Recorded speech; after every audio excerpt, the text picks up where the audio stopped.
All right, let's talk about the end game. You've spent months, maybe even years, pouring everything into a project. The finish line is so close you can taste it. But that last 1%? That's where heroes are made and where things can go spectacularly wrong. So, how do you make sure all that hard work sticks the landing? That's what we're going to figure out today. Hey everyone, and welcome to Construction Tutor. Today we're diving deep into one of the most nail-biting and honestly most important phases of any job, the completion of work. This is where you don't just finish the job, you seal your reputation for quality. I want you to think about it like you're a pilot. You've flown a massive airplane clear across the country. You've handled bad weather, everything's gone smoothly. But none of that matters if you botch the landing, right? That final approach is everything. And that's exactly what the end of a construction project is like. The stakes are incredibly high, and it demands precision. So, to avoid any last-minute turbulence, every good pilot needs a checklist. And in our world, that checklist is called the Quality Management Completion Procedures. This is your flight plan, your step-by-step guide to a perfectly smooth handover, making sure absolutely nothing falls through the cracks. Okay, let's get into it. First things first, we've got to deal with the physical site itself. Before anyone signs any final paperwork, you have to run what I like to call the inspection gauntlet. It's a multi-stage process that proves the physical work meets every single requirement. And this is a hugely important first step. It all kicks off with the contractor punch-out. Now listen up, because this is key. This is not about waiting for someone else to find your mistakes. No way. This is you, the contractor, proactively walking your own job, creating your own list of any little thing that's not perfect, and then fixing it before the official inspectors ever show up. Now, in this inspection dance, there are a few key players you need to know. You've got your own team, the contractor's quality control or QC people. Then there's the government's team, their quality assurance or QA personnel. They're there to verify the work. And then for the grand finale, you bring in the client themselves for that all-important final sign-off. And I really want to hammer this point home because it's a big deal. The government's QA inspector is not there to create your to-do list. Their job is quality assurance, not quality control. The responsibility to find and fix deficiencies lies squarely with you and your QC team. It's a critical distinction. So you see, it's all about the sequence. You have to do it in order. First, the contractor does their own punch-out and gets everything corrected. Only then do you move on to the pre-final inspection with both the QA and QC teams. Once they're satisfied, and only when they're satisfied, do you schedule that final inspection and invite the client for the official walkthrough. Each step has to be completed before the next one can begin. Okay, so the site is physically perfect. Now we have to switch gears, moving from concrete and steel over to paper and data.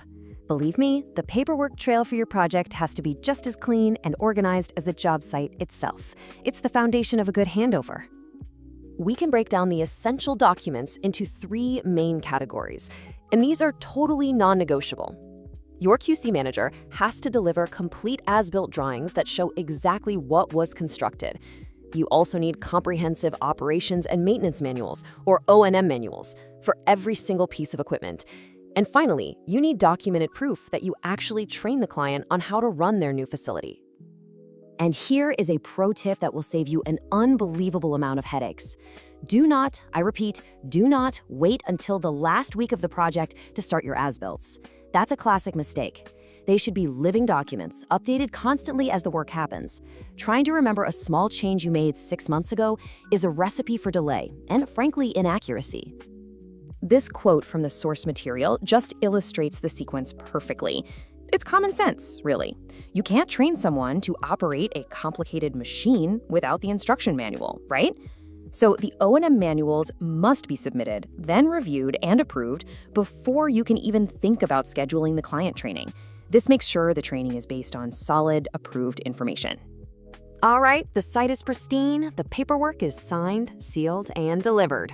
Now we're at the very end. It's time for the final official handover and to start the clock on that all-important warranty. This is the tangible stuff, the part where you're physically handing things over. You have to demonstrate that all the completed systems are tested and working perfectly. You turn over all the keys along with any spare parts or materials that were specified in the contract, and of course, you deliver all the warranty documentation. It's that final checklist before you can officially walk away. So what is this warranty we keep talking about?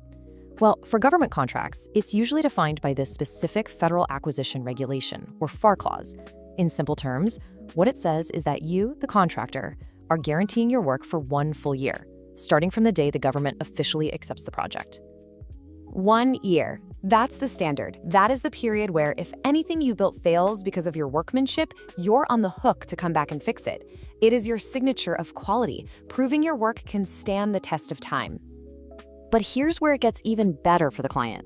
While your general warranty on all the construction work is for 1 year, a lot of the components you install, think of a big HVAC unit or a boiler, might come with a much longer manufacturer's warranty.